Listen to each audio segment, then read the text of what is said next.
How's it? Today is Wednesday, May 22nd, working to straighten my priorities. Today is a clean and jerk day. Very similar to last week, just increasing by 5 kilos from last week on basically everything that I did. So my power clean complex is like power clean, hang power clean, power jerk, jerk. 105 is not heavy, but pretty heavy. For this complex specifically, I think that like once I pick up the weight off of the ground, it's close to about 30 seconds. Maybe not that long. Maybe it's close to about like 20 to 24-ish seconds of the weight being off of the ground. And it is just a lot. I think my upper back is feeling it a little bit.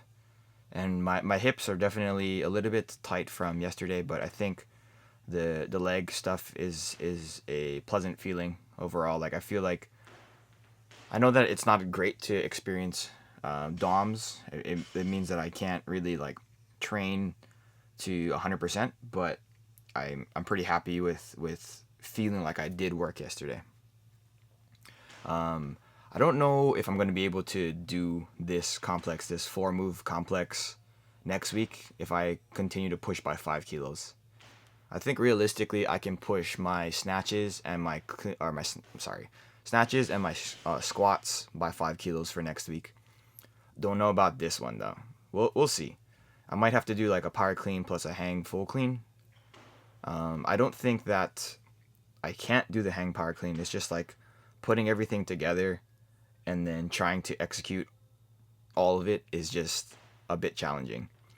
I think one of the things that I guess underestimated how difficult it would be the catching it from the power jerk to do a jerk.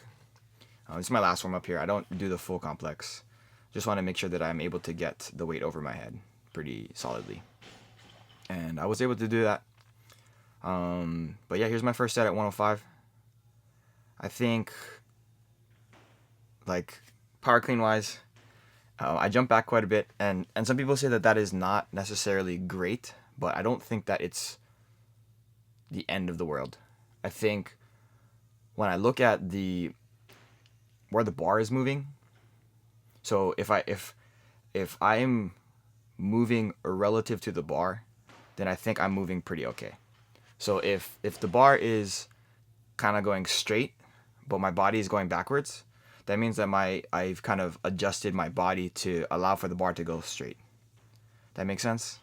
That doesn't really happen on this set, but that first one definitely did happen.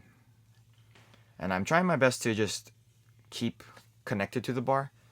I was talking to my friend Chris, and like he said that I do that pretty well. And like sometimes I do. But like, thanks, Chris. You probably never watched this video, but like that meant a lot to me because like you're a pretty experienced lifter, and so it's like hearing that from somebody else while they're watching me lift is positive reinforcement. But here's my last set. After the complex here, I did my clean deadlifts up to 145, so 115, 125, 135, 145. We're doing triples just like last week, but 5 kilos up for every single weight. And yeah, after that, I did some dumbbell rows and my GHD sit-ups. I was really debating on whether or not I should do my overhead walks today, but I didn't have two things. I didn't have a ton of energy at the end, and I also didn't have a ton of time at the end. So I was like, okay, like I can do them like half-assed, or I can just move them to a different day. And so I elected to move them to a different day. I think like today, looking back at today, the deadlifts were a lot harder than I expected them to be, and I think that is due to my legs being a little bit fatigued and a little bit tight from yesterday. So I do need to figure out how I can mediate that in the future. I think one thing is to sleep a little bit better, and one thing that I wanted to talk about on my videos, I probably should have said at the beginning, but was like talk about like my sleep quality out of like 10. I want to say yesterday it was probably like Tuesday night, like a 6. I didn't sleep particularly bad, but I didn't sleep particularly well. Obviously, I want to try to get 10 out of 10. Whatever that means is probably like how rested I feel when I wake up. Because sometimes I feel extremely rested off of like 5 hours of sleep.